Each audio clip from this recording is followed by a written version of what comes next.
Hello everyone, स्वागत है आप सभी का एक बार फिर से आपके अपने YouTube channel one day exam study platform पे। मैं दीर्घा स्वागत करती हूँ आप सभी का। तो फ्रेंड्स, आज हम लोग फिर से यहाँ पे डिस्कस करने वाले हैं आपके सीटेट के जो प्रीवियस ईयर के क्वेश्चन हैं उन सभी को हम लोग यहाँ पर डिटेल में देखेंगे और आपको बताएंगे भी किस किस तरह से आपके प्रश्न जो है वो सीटेट की परीक्षा में पूछे जाते हैं। तो जो लोग चैनल पे पहली बार आए हैं तो चैनल को सब्सक्राइब करके नोटिफिकेशन वाली बेल को प्रेस कर लीजिएगा, ताकि अगर कोई भी क्लासेस होती हैं तो उनका नोटिफिकेशन आपके पास टाइम से पहुंचना चाहिए। तो फिलहाल आज की ये जो क्लास है आप लोगों के लिए बहुत ही इंपॉर्टेंट क्लास है और आप लोग देख सकते हैं मैंने अभी तक आपको लगभग 6-7 क्लासेस करवा दी हैं, जिसके अंदर जो है आपके जितने भी ऑनलाइन क्वेश्चन पूछे गए थे वो सभी मैंने करवा दिया आपको एक तरफ से।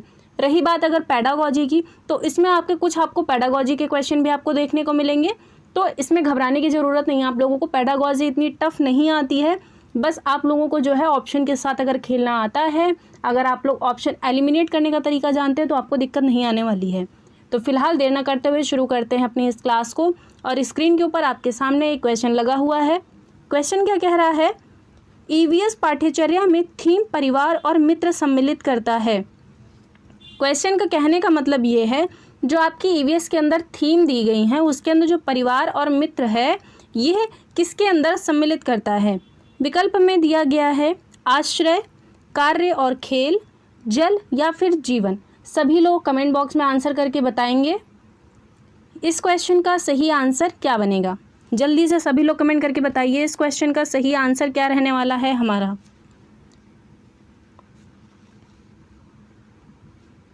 तो यहाँ पर देखिए, अगर हम लोग बात करते हैं थीम की, तो आप सभी लोगों को पता है थीम हमारी है 6। वहीं पे अगर सब थीम की बात करता है तो सब थीम हमारी कितनी है?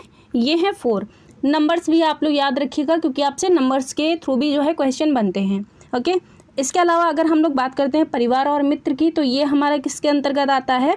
कार्य और खेल के अंतर्गत। और एक क्वेश्चन मैंने आपको कराया था कि इसी कार्य और खेल से जो है आपका पेडागॉजी का प्रश्न बना था, जो कि जेंडर बायस को लेकर के प्रश्न बना हुआ था। अभी मैंने 2-3 दिन पहले आपको जो है क्लास दी थी, उसके अंदर सेम इसी पैटर्न पे आपका क्वेश्चन रखा गया था। चलते हैं फिलहाल नेक्स्ट क्वेश्चन की तरफ। अब ये क्वेश्चन देख लीजिए, यहाँ पे ये पेडागॉजी का क्वेश्चन है आपका। क्वेश्चन क्या कह रहा है? साबिया ने अपने चित्र में आकाश को हरा और पेड़ को नीला रंग किया है, उसके शिक्षक को पहले क्या करना चाहिए? तो यहाँ पे देखिए, जो साबिया है यानी कि जो आपकी स्टूडेंट है, मान के चलिए कि आप एज अ टीचर हैं और आप एक किसी स्टूडेंट को, उसने क्या किया है कि चित्र में आकाश को हरा रंग कर दिया है और जो आपके ट्री हैं उनको ब्लू कलर कर दिया, यानी कि अपोजिट कलर उसके अंदर कर दिया है। तो अगर आप लोग एज अ टीचर होंगे तो आप क्या करेंगे वहाँ पे? क्वेश्चन का ऑप्शन कह रहा है कि साबिया से आकाश और पेड़ का चित्र देखने के लिए कहें और चित्र फिर से बनाने को कहें। नेक्स्ट कह रहा है कि साबिया को बताएं कि आकाश नीला होता है और पेड़ हरे होते हैं, उसने गलत रंग किया है। तीसरा कह रहा है कि उसके चित्र की सराहना करें, पूछें और उनसे इन रंगों का चयन क्यों किया है। और चौथा कह रहा है कि साबिया को बगीचे में ले जाएं और उसे आकाश और पेड़ देखने को दें। अब सभी लोग बताइए कि यहाँ पे क्वेश्चन समझ लीजिए, फिर उसके बाद ऑप्शन अच्छे से पढ़ लीजिए और बताइए कि इस क्वेश्चन का सही आंसर क्या बनेगा। सभी लोग आराम से प्रश्न पढ़ेंगे, फिर उसके ऑप्शन को देख करके आंसर करेंगे। तो सभी लोगों का आंसर आना चाहिए एक तरफ से। आप लोग कोशिश करिए, तभी जो है आप लोग यहाँ पे पेडागॉजी के जितने भी क्वेश्चन होते हैं तभी आप लोग सॉल्व कर पाएंगे, नहीं तो नहीं कर पाएंगे। तो जल्दी से बता दीजिए कि इस क्वेश्चन का आंसर क्या बनेगा।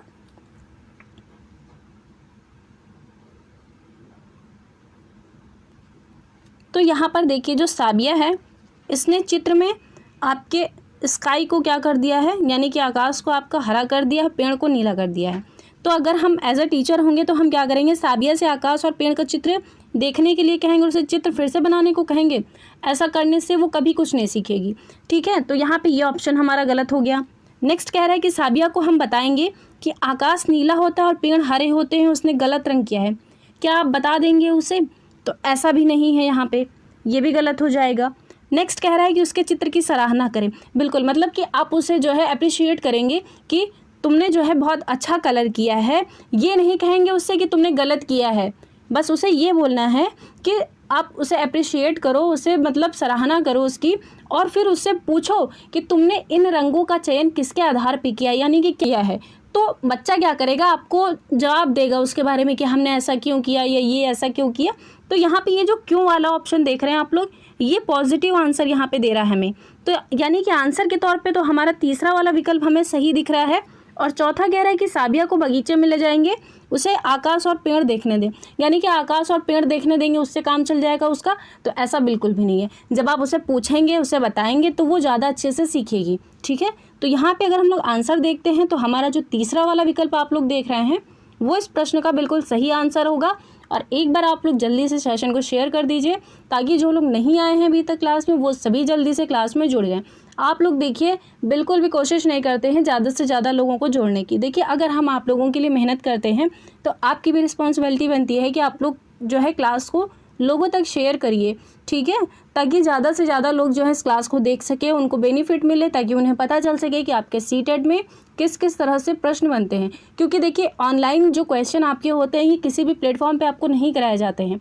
अगर आपको यहाँ पे कराए जा रहे हैं तो इसका मतलब यही है कि आपका कोई ना कोई उद्देश्य जुड़ा हुआ है। इसी वजह से जो है आप लोग हमसे जुड़े हुए हैं और हम आपको अच्छे से अच्छा कंटेंट देने की कोशिश कर रहे हैं और अच्छे से अच्छे क्वेश्चन करा रहे हैं कि जो आपके ऑनलाइन मोड में पूछे गए हैं। तो कोशिश क्या करिए प्लीज़ आप सभी लोग, मेरी रिक्वेस्ट है आप लोगों से कि आप लोग अपनी संख्या जो है बढ़ाइए। चलते हैं फिलहाल नेक्स्ट क्वेश्चन की तरफ। अब ये क्वेश्चन देख लीजिए, यहाँ पे क्या कह रहा है, निम्नलिखित में से कौन से कथन बच्चों के पर्यावरण से सीखने के बारे में सर्वाधिक उपयुक्त है। यानी कि मान लीजिए अगर कोई बच्चा है और उसे जो है पर्यावरण से कुछ सीखने को चीज़ें मिलती हैं तो उसके लिए सबसे अच्छा क्या रहेगा। विकल्प कह रहे हैं यहाँ पे, बच्चे अपने प्रयासों से अकेले सीखते हैं, बच्चे पर्यावरण से अंतःक्रिया द्वारा सीखते हैं यानी कि आपस में इंटरेक्ट करके सीखते हैं। सी कह रहा है कि बच्चे अपने दोस्तों के साथ चर्चा द्वारा सीखते हैं यानी कि बहुत सारा ग्रुप होगा और एक दूसरे से डिस्कशन करके सीखेंगे। और डी कह रहा है कि बच्चे शिक्षक की व्याख्या से सीखते हैं। तो सभी लोग बताएंगे इस क्वेश्चन का सही आंसर क्या होगा। बहुत अच्छे से क्वेश्चन आपका पूछा गया है और बहुत सिंपल पूछा गया है। बताइए इस क्वेश्चन का सही आंसर क्या बनेगा। सभी लोगों का कमेंट आना चाहिए एक तरफ से, जल्दी से बताइए।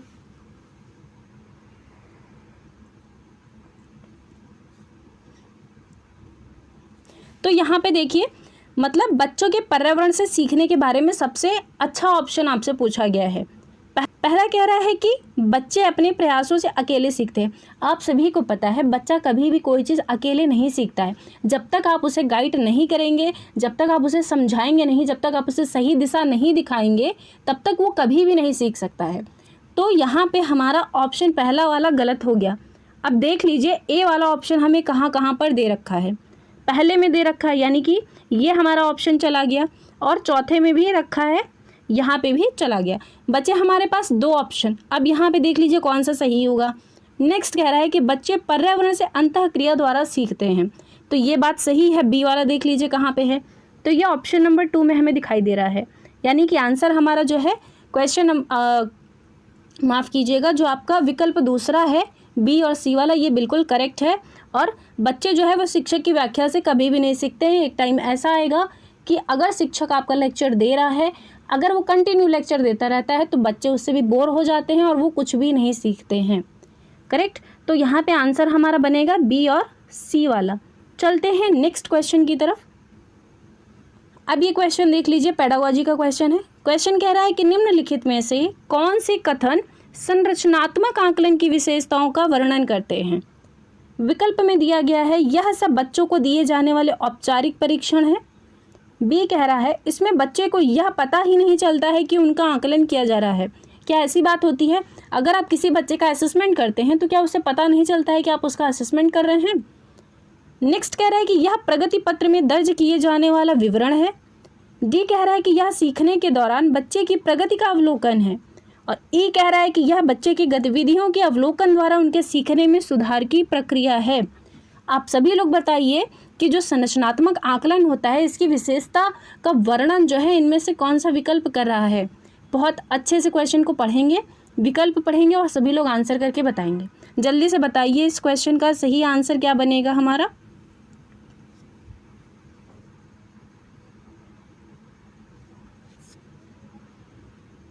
तो यहाँ पर देखिए अगर हम बात करते हैं संरचनात्मक आकलन की, बहुत अच्छे से प्रश्न को समझेंगे, देखेंगे कि किस तरह से हमें ऑप्शन एलिमिनेट करना है।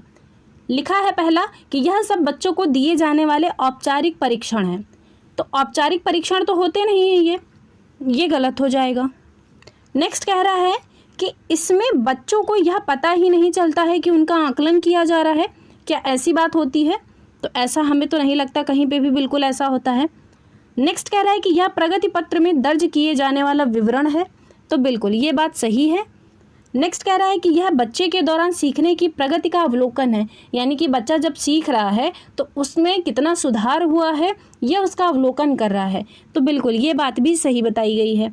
नेक्स्ट कह रहा है यह बच्चे की गतिविधि के अवलोकन द्वारा उनकी सीखने में सुधार की प्रक्रिया है। बिल्कुल ये भी सही है। तो आंसर हमारा यहाँ पर बनेगा CDE। कहाँ पे है देख लीजिए, तो ये दूसरे वाले विकल्प में आपका दिया गया है। तो ऑप्शन नंबर 2 इज़ करेक्ट है हमारा। तो ये क्वेश्चन इस तरह से हमें देखने पड़ते हैं और इस तरह से हमें क्वेश्चन सॉल्व करने पड़ते हैं। ध्यान रखिएगा, हमें जल्दबाजी में कोई भी आंसर नहीं देना है। अगर आप लोगों ने थोड़ी सी भी जल्दबाजी की तो आपका क्वेश्चन बिल्कुल गलत हो जाएगा। और सीटेट के अंदर पेडागोजी ऐसे ही पूछता है। कभी कभी आपको ऐसा लगेगा कि हमारे पास दो ऑप्शन सही है, लेकिन वो सही नहीं होता है। उन 2 पॉजिटिव ऑप्शंस में से आपका एक ही पॉजिटिव होता है और दूसरा निगेटिव होता है। तो उसमें थोड़ा सा माइनर सा डिफरेंस होता है, तो उनको देख लीजिएगा तभी आंसर टिक करिएगा। जैसे कि यहाँ पे भी आप लोग देख रहे होंगे, इससे आप लोगों को लग रहा होगा कि इस क्वेश्चन में जो है हमें कन्फ्यूज़न हो सकती है। चलते हैं फिलहाल नेक्स्ट क्वेश्चन की तरफ। अब ये क्वेश्चन देख लीजिए, यहाँ पे क्या कह रहा है। फिर से आपसे थीम से क्वेश्चन पूछेंगे और सबसे ज़्यादा थीम से प्रश्न बहुत बनते हैं। क्वेश्चन कह रहा है कि कक्षा 5 के छात्रों के लिए परिवार एवं मित्र विषय के लिए एक दक्षता की पहचान कीजिए। यानी कि इनके कहने का मतलब ये है, जो आपका EVS के अंदर थीम दी गई है फैमिली एंड फ्रेंड्स की, उसके अंदर कौन सा है जो एक दक्षता यानी कि एक उदाहरण की पहचान कर रहा है। इसमें बता दीजिए इस प्रश्न का आंसर क्या होगा। तब तक हम आपके विकल्प पढ़ देते हैं। लिखा है कि सामुदायिक भोजन खाने के कारण का उल्लेख कीजिए, स्थानांतरण तथा विस्थापन में अंतर स्पष्ट कीजिए, ग्रामीण तथा शहरी क्षेत्रों में घरों की सामग्री में अंतर स्पष्ट कीजिए। चौथा कह रहा है कि स्पष्ट कीजिए कि विविध प्रकार की वस्तुओं के निर्माण के लिए भिन्न औजारों एवं सामग्री की आवश्यकता क्यों होती है। अब बताएंगे इस क्वेश्चन का सही आंसर क्या होगा। परिवार एवं मित्र से पूछ रहा है, ध्यान रखेंगे इस बात को। जल्दी से बताइए इस क्वेश्चन का सही आंसर क्या होगा।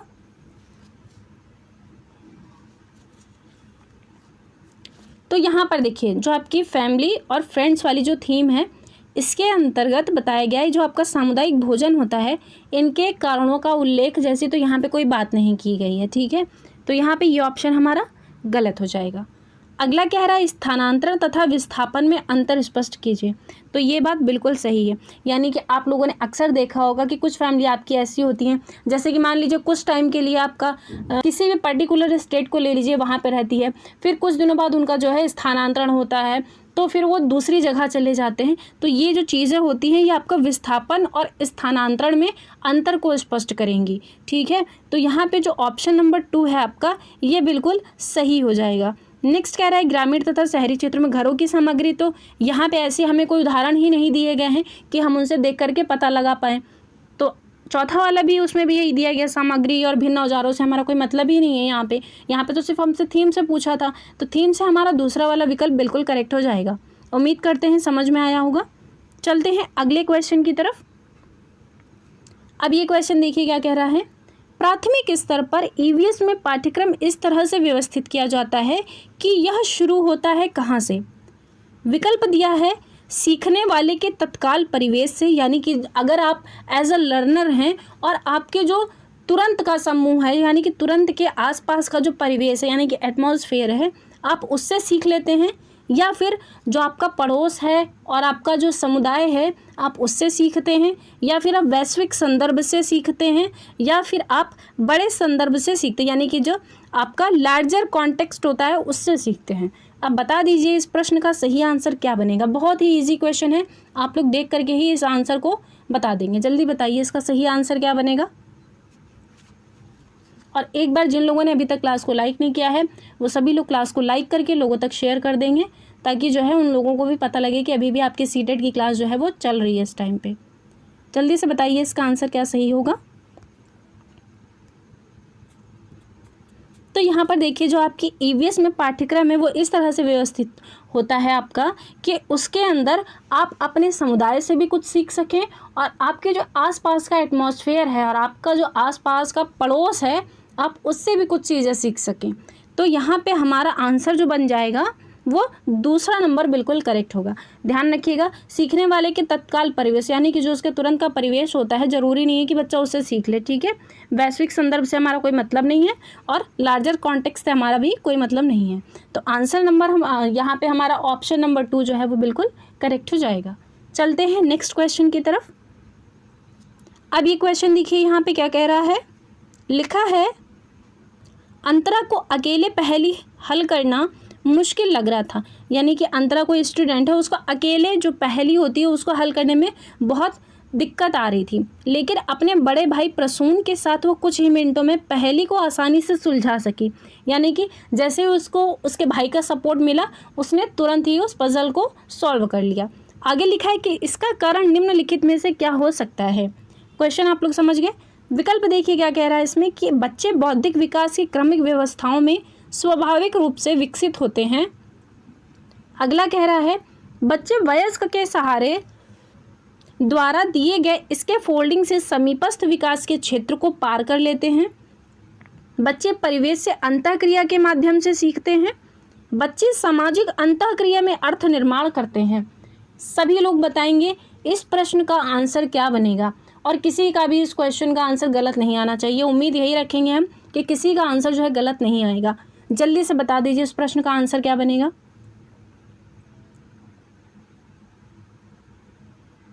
तो यहाँ पर देखिए जो अंतरा थी उसको पहले तो बहुत ज़्यादा दिक्कत आ रही थी, लेकिन फिर जैसे ही उसको उसके बड़े भाई का सपोर्ट मिला उसने तुरंत ही उस पहेली को आसानी से सॉल्व कर लिया। तो इसका कारण क्या हो सकता है? इसका कारण यही होगा कि उसके बौद्धिक विकास की क्रमिक व्यवस्थाओं में कोई स्वाभाविक रूप से तो विकसित नहीं हो रहे हैं। तो ये ऑप्शन हमारा हट गया।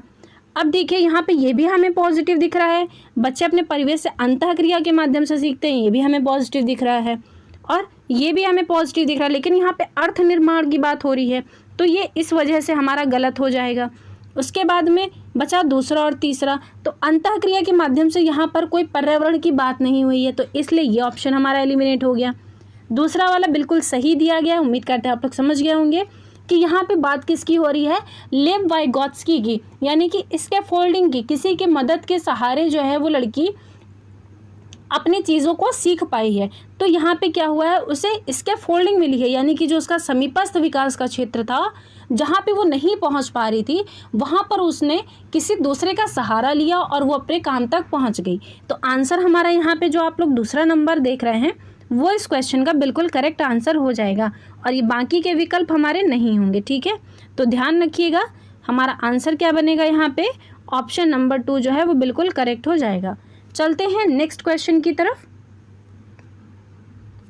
अब ये क्वेश्चन देखिए आपसे यहाँ पे क्या कह रहा है, लिखा है कि पर्यावरण अध्ययन का पाठ्यक्रम निम्नलिखित में से किस प्रकार संगठित है। बच्चे के निकटस्थ परिवेश से प्रारंभ होकर व्यापक पर्यावरण तक जाता है या फिर व्यापक पर्यावरण से प्रारंभ होकर बच्चे के निकटस्थ परिवेश तक होता है। सी कह रहा है कि स्व के रूप में, यानी कि अपने आप के रूप में बच्चा खुद से प्रारंभ करता है और अपने ही आप में एक व्यापक संदर्भ यानी कि बहुत बड़े कॉन्टेक्स्ट तक जो है वो जाता है। और डी वाला कह रहा है कि स्व के रूप में व्यापक संदर्भ यानी कि बहुत पहला जो उसका अपने आप से सीखेगा उसका एक लार्जेस्ट कॉन्टेक्स्ट चला जाएगा, उसके बाद में वो स्व के रूप में बालक तक होगा, यानी कि फिर वो उस बालक तक आएगा। आप लोग समझ गए होंगे। तो अब बताइए कि यहाँ पे इसका सही आंसर क्या बनेगा। सभी लोग बताएंगे इस क्वेश्चन का बिल्कुल करेक्ट ऑप्शन क्या होना चाहिए, जल्दी से बता दीजिए।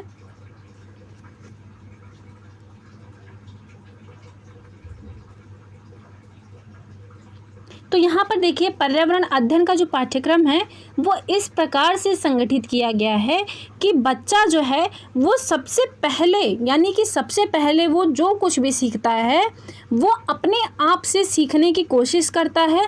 फिर उसके बाद धीरे धीरे करके वो जब समाज के परिवेश में आता है तो उसका एक बहुत व्यापक रूप हो जाता है, तब जा कर के वो चीज़ों को बहुत अच्छे से सीख लेता है। तो देख लीजिए यहाँ पे कौन से ऑप्शन में ऐसा डिफाइन किया गया है। तो यहाँ पर देखिए बच्चे के निकटस्थ परिवेश से प्रारंभ होकर व्यापक पर्यावरण तक, तो बिल्कुल यहाँ पे बच्चे के जब निकटस्थ परिवेश की बात कर रहा है, यानी कि जो उसके आसपास का क्षेत्र होगा वहाँ से वो सीखना शुरू करेगा और एक व्यापक पर्यावरण, यानी कि जो भी चीज़ें धीरे धीरे चलती रहेंगी उसके लाइफ में, वो सभी चीज़ें जो है पर्यावरण के अंतर्गत आती जाएंगी, तो वो व्यापक रूप से सीखता चला जाएगा। तो यहाँ पे ये बात भी बिल्कुल सही है। अगला कह रहे हैं कि व्यापक पर्यावरण से प्रारंभ होकर बच्चे के निकटस्थ परिवेश तक, ये गलत हो जाएगा। ऑप्शन सेम है, बस ऊपर नीचे इसको जो है आगे पीछे कर दिया गया है, तो इसलिए ये गलत हो जाएगा हमारा। नेक्स्ट कह रहा है आपका कि स्व के रूप में बच्चे से प्रारंभ होकर स्व के रूप में व्यापक संदर्भ तक, मैंने अभी आपको समझाया था थोड़ी देर पहले, तो यहाँ पे हमारा सी वाला ऑप्शन भी बिल्कुल करेक्ट है और सेम वैसा ही ऑप्शन है, बस आगे पीछे कर दिया है। तो स्व के रूप में व्यापक संदर्भ पहले नहीं आएगा, पहले बच्चा खुद से सीखेगा, तो यहाँ पे ये चीज़ भी गलत हो गई। तो आंसर हमारा ए और सी वाला विकल्प बिल्कुल करेक्ट हो जाएगा, जो कि हमारा तीसरे वाले विकल्प में बिल्कुल करेक्ट दिया गया है। तो आंसर हमारा क्या बनेगा यहाँ पे, तीसरा वाला विकल्प। तो उम्मीद करते हैं कि आज के ये जो क्वेश्चन है आपको समझ में आए होंगे। अब यहाँ पर ये क्वेश्चन देख लीजिए, बहुत ही ईजी क्वेश्चन है जो कि आपका पूछा गया है सीटेट के पेपर में। ये है आपका होमवर्क क्वेश्चन। कह रहा है क्वेश्चन कि राजाजी राष्ट्रीय उद्यान कहाँ पे स्थित है। बहुत ही इजी क्वेश्चन है। विकल्प दिया है उत्तराखंड में, गुजरात में, हिमाचल प्रदेश में या फिर आपका उत्तर प्रदेश में। इस क्वेश्चन का आंसर सभी लोग कमेंट बॉक्स में ज़रूर आना चाहिए। और कल कुछ साथियों ने जो भी आंसर किया है वो कुछ लोगों का गलत है, तो कोशिश क्या करिए क्वेश्चन को अच्छे से पढ़िएगा, फिर उसके बाद आंसर करिएगा, ठीक है। तो फिलहाल की ये आज जो क्लास हुई है ये आपके प्रीवियस ईयर क्वेश्चन पे आधारित थी। उम्मीद करते हैं कि आपको समझ में आई होगी। अगर समझ में आई हो, मेहनत पसंद आई हो, मेरे अगर पढ़ाने का तरीका आपको अच्छा लगता हो, तो प्लीज़ क्लास को लाइक कर दीजिएगा और लोगों तक शेयर कर दीजिएगा। और जो लोग चैनल पे पहली बार आए हैं तो चैनल को सब्सक्राइब करके नोटिफिकेशन वाली बेल को प्रेस कर लीजिएगा, ताकि आने वाली जितनी भी क्लासेस होंगी उनका नोटिफिकेशन आपके पास टाइम से पहुँचता रहेगा। तो चलिए फिलहाल आज की क्लास को हम लोग यहीं पर वाइंड अप करते हैं। और क्वेश्चन का आंसर कमेंट बॉक्स में देना बिल्कुल भी मत भूलिएगा, हम डेली आपके कमेंट चेक करते हैं। तो चलिए फिलहाल क्लास को वाइंड अप करते हैं यहीं पे। धन्यवाद।